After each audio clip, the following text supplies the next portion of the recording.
सबसे पहले हम बात करेंगे मुंबई की। तो मुंबई में विधानसभा की 26 सीटें हैं। यहाँ पे एनडीए गठबंधन के खाते में 6 सीटें जाती हुई दिख रही है। वहीं महागठबंधन के खाते में 20 सीटें जाती हुई दिख रही है। दोस्तों हम बात करेंगे अगला जिला मुंबई शहर की। तो मुंबई शहर में विधानसभा की 10 सीटें हैं। यहाँ पे एनडीए गठबंधन के खाते में 8 सीटें जा सकती है। वहीं महागठबंधन को 2 सीटें मिलती हुई दिख रही है।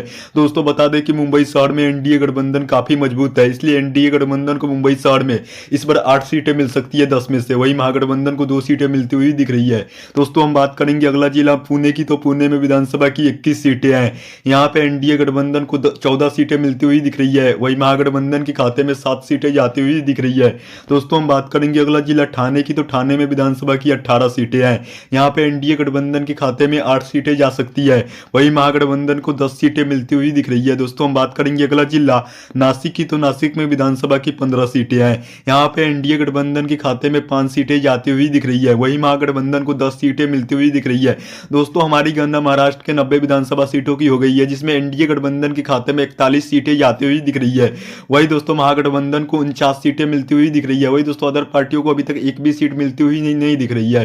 दोस्तों हम बात करेंगे अगला जिला नागपुर की। तो नागपुर में विधानसभा की 12 सीटें हैं। दोस्तों बता दें कि नागपुर एनडीए गठबंधन का बीजेपी का गढ़ है, इसलिए नागपुर में इस बार एनडीए गठबंधन को 9 सीटें मिल सकती है।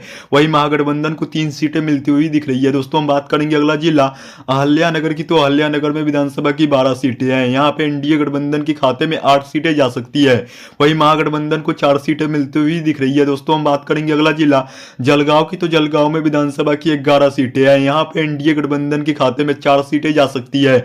वहीं महागठबंधन को 7 सीटें मिलती हुई दिख रही है। दोस्तों हमारी गणना महाराष्ट्र के 125 विधानसभा सीटों की हो गई है, जिसमें एनडीए गठबंधन के खाते में 62 सीटें जाती हुई दिख रही है। वहीं महागठबंधन को 63 सीटें मिलती हुई दिख रही है। वही अदर पार्टियों के खाते में एक भी सीटें मिलती हुई नहीं दिख रही है। दोस्तों हम बात करेंगे अगला जिला सोलापुर की। तो सोलापुर में विधानसभा की 11 सीटें हैं। दोस्तों यहाँ पे एनडीए गठबंधन को 5 सीटें मिल सकती है। वहीं महागठबंधन के खाते में 6 सीटें जाती हुई दिख रही है। दोस्तों हम बात करेंगे अगला जिला कोल्हापुर की। तो कोल्हापुर में विधानसभा की 10 सीटें हैं। यहाँ पे एनडीए गठबंधन को 9 सीटें मिल सकती है 10 में से।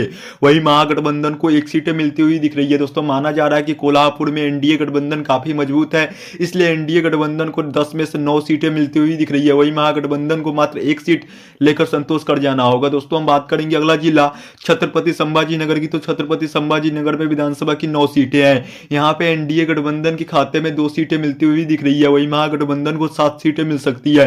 दोस्तों हम बात करेंगे अगला जिला नांदेड़ की। तो नांदेड़ में विधानसभा की 9 सीटें हैं। यहाँ पे एनडीए गठबंधन के खाते में 5 सीटें जा सकती है। वहीं महागठबंधन को 4 सीटें मिलती हुई दिख रही है।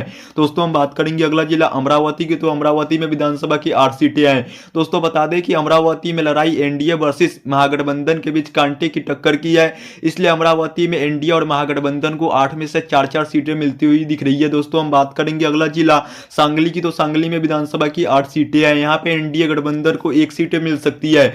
वहीं महागठबंधन के खाते में 7 सीटें मिल सकती है। दोस्तों सांगली में इस बार एनडीए गठबंधन का पूरी तरह से सुपड़ा साफ होने जा रहा है।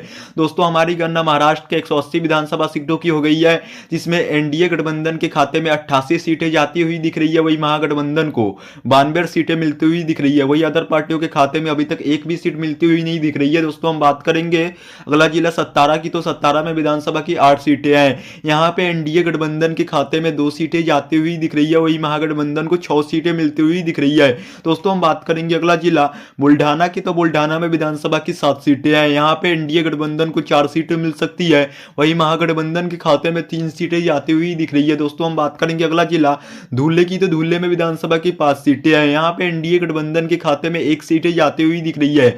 वही महागठबंधन को 4 सीटें मिलती हुई दोस्तों महाराष्ट्र के 200 विधानसभा सीटों का ओपिनियन पोल पूरा हुआ, जिसमें एनडीए गठबंधन के खाते में 95 सीटें जाती हुई दिख रही है। वहीं महागठबंधन के खाते में 105 सीटें जाती हुई दिख रही है। दोस्तों महाराष्ट्र के 200 विधानसभा सीटों में से अदर पार्टियों के खाते में एक भी सीट जाती हुई नहीं दिख रही है अभी तक। दोस्तों आज का हमारा ओपिनियन पोल महाराष्ट्र के 200 विधानसभा सीटों के ऊपर ही था। कल हम वीडियो लेकर आएंगे महाराष्ट्र के 288 विधानसभा सीटों के ऊपर। अगर आपने अभी तक हमारे इस चैनल को सब्सक्राइब नहीं किया है तो चैनल को सब्सक्राइब कर दे और इस वीडियो को अपने दोस्तों साथियों में शेयर करना ना भूले। और कमेंट बॉक्स में अपनी राय अवश्य दें कि अगर महाराष्ट्र में इलेक्शन हुए तो किसकी सरकार बनेगी, कौन बनेगा महाराष्ट्र का मुख्यमंत्री और किस पार्टी को कितनी सीटें मिलेगी। कमेंट बॉक्स में अपनी राय अवश्य दें। अगर आपने अवश्य